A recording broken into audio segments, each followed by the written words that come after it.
Yes, we're in our third week of exploring leadership from the perspective of faith. These first 2 weeks, we explored Robert Greenleaf's thought and writing that the best identification of a leader is not the office or position they hold.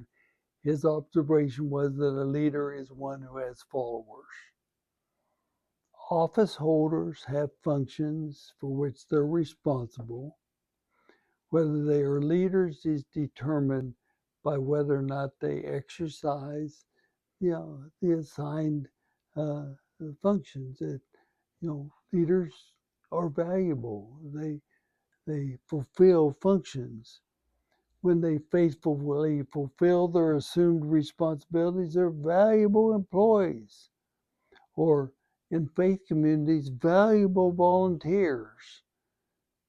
According to Greenleaf, though, whether they are leaders is dependent on whether or not they're followed, not whether or not they're valuable.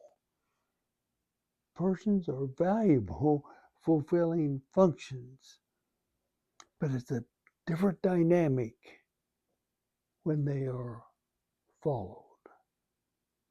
We've also explored that leaders make a choice whether or not they contribute ideas, suggest alternatives, and relate to others for the sake of the common good of all, or for the sake of themselves or a chosen few. Greenleaf, described those who are committed to the common good of all as servant leaders, and I have identified those who are committed to the good of oneself or a chosen few as self-serving leaders. Now, the defining choice a leader makes is whether one is committed to the common good or the good of oneself or a chosen few. This is where one's faith becomes significant. Greenleaf observed in a corporate setting of a multinational corporation both servant leaders and self-serving leaders. And often, servant leaders were persons of faith whose faith called them to serve others. Now, I think it's helpful to me and helpful to all of us to take time to define this phrase, the common good.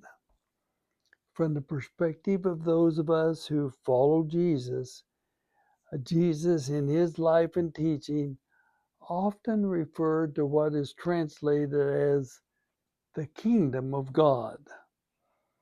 Now, this translation is problematic because it infers male dominance, kingdom. It could just as accurately be translated queendom, but again, that would have sexist implications that sort of takes away from the meaning that the original word is trying to get at. The Greek word refers to one who reigns. Therefore, I invite you to consider the reign of God as a helpful translation of many texts in both the Hebrew and Christian libraries that read the kingdom of God. What we're talking about is the reign of God, the reign of love, the reign of truth, the reign of justice. Now, the reign of God is the subject of many of Jesus' teachings. And we're going to just do a tip of the iceberg and look at Jesus' teachings concerning the reign of God. I'm going to refer to and read from the translation of the First Nations Version. That's from the indigenous community trying to get at the meaning of the text, not the exact translation of the text. And for the indigenous community, the reign of God is translated the good road. I love it because that indicates it's a journey. There's a dynamic, there's a movement to it. A road is traveled. First of all, let's look at Luke 14, 21. And this is the story of the great feast.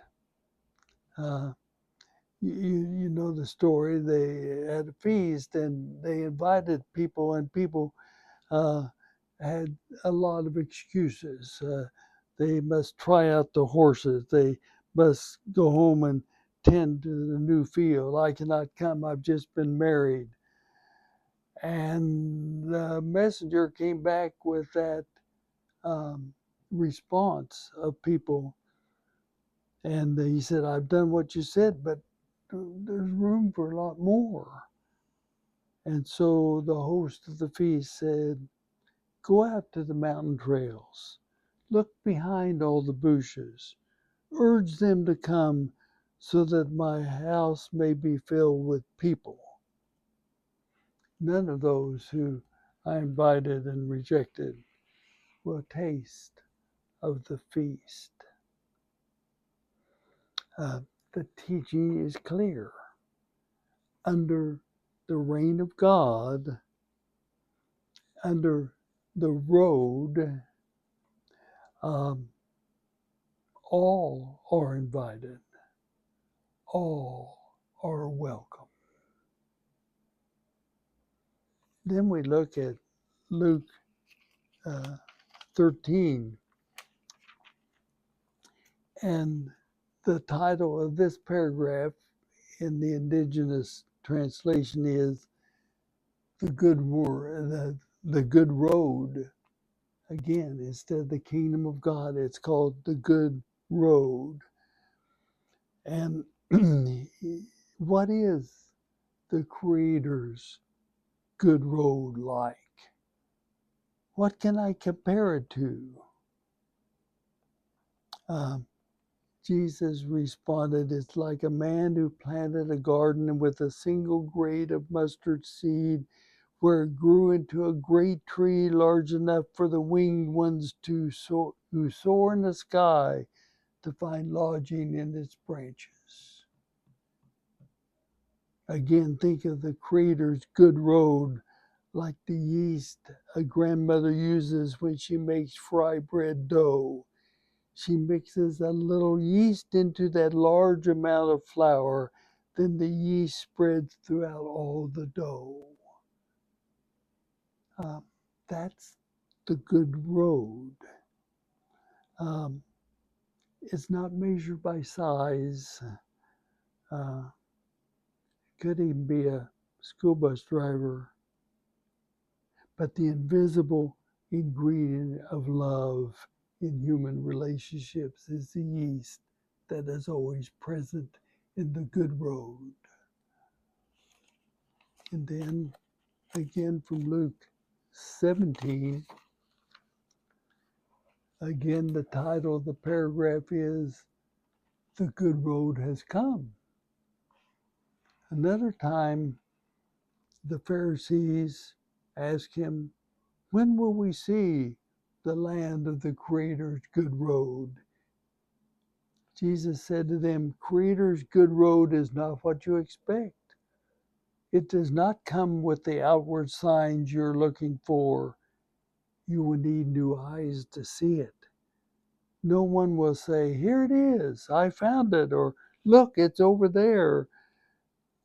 For Creator's good road is already here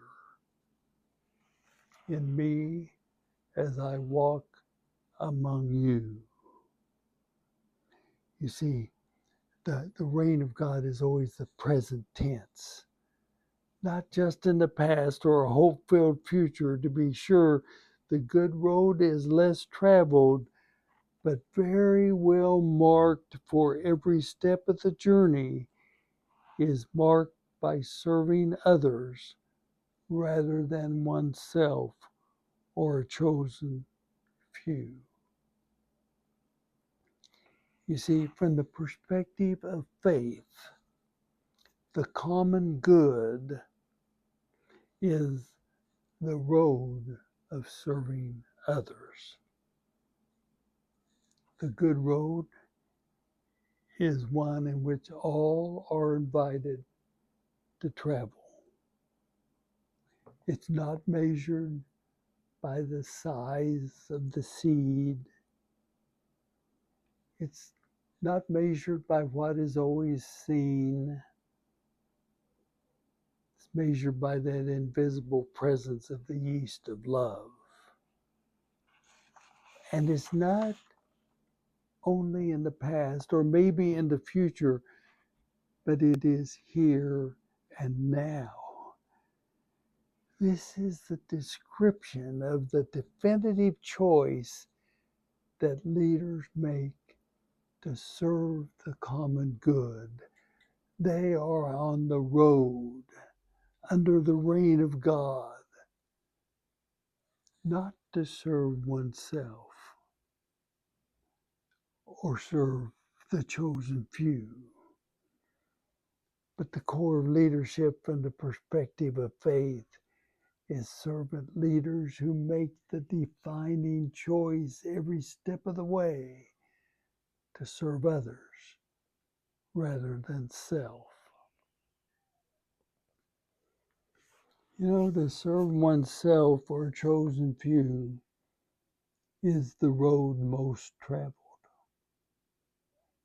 In the culture of the United States, which is often described as a culture of narcissism, always making the choice of what is best for me. But in that culture, from the perspective of faith, as followers of Jesus, persons are challenged to serve the common good, to serve the present age, to celebrate the reign of God, to follow the markers of the life and teachings of Jesus, to choose to follow others who are servants, as well as making the defining choice to be a servant leader by choosing to serve others. A couple of questions for you. What is your response to the understanding that servant leadership is more than being a valuable employee or volunteer who is responsible in fulfilling assigned functions? And secondly, what is your response to the definition of the common good as the road traveled by those who make defining choices to serve others rather than self?